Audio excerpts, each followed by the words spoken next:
আমরা এনসিপি থেকে শুরু করে এই দেশের এই যে বর্তমান সরকারের যত জনগণ আছে আমরা হিসাব নিব, তাদের দুর্নীতি করব। আমরা দুদক থেকে বলবো তাদের প্রত্যেকের সম্পত্তি ইয়ে করা হোক, চেক করা হোক, তারা কত কোটি টাকার মালিক হয়েছে, কিভাবে হেলিকপ্টারে গেছে, কিভাবে পাজারুতে চড়েছে, কিভাবে আইফোন কিনেছে, আইফোনের মালিক হয়েছে, কত টাকা সম্পত্তি তারা এই কয় মাসে, এই 11 মাসে গড়েছে, সেগুলোর হিসাব না দিয়ে আমরা বাংলাদেশ থেকে একজনকেও পালাতে দিব না। আমরা পাহারা দিয়ে রাখবো যতক্ষণ পর্যন্ত তাদের সম্পদের হিসাবে বাংলাদেশের মাটিতে না দিয়ে যায় তাদেরকে। আসলে নাসির পাটোয়ারির কথা কি বলবো, সকালবেলা সবাই ঘুম থেকে উঠে আল্লাহ খোদার নাম নেয়, আর নাসর পাটোয়ারি নেয় আব্বাস ভাইয়ের নাম। আমার মনে হয় যে আব্বাস ভাইয়ের নাম নিতে নিতে এবং মুখস্থ করতে করতে তার ফ্যামিলির মা বোন 14 গোষ্ঠীর নাম মনে হয় ভুলে গেছে।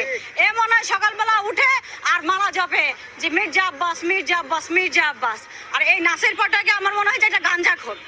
হ্যাঁ, এ মনে হয় যে সারাদিন গাঞ্জা খায়, এর কোনো কাজ নাই। কারণ আমরা আওয়ামী লীগের সরকারের আমলে দেখছি সংসদে গিয়ে এই শেখ হাসিনা ছিল আমাদের বেগম জিয়া এবং তারেক জিয়াকে নিয়ে মন্তব্য করতো তো সংসদে গিয়ে। হ্যাঁ, সারাদিন আমাদের দুজনেরই সমালোচনা, বেগম জিয়া এবং তারেক জিয়ার সমালোচনা করতো।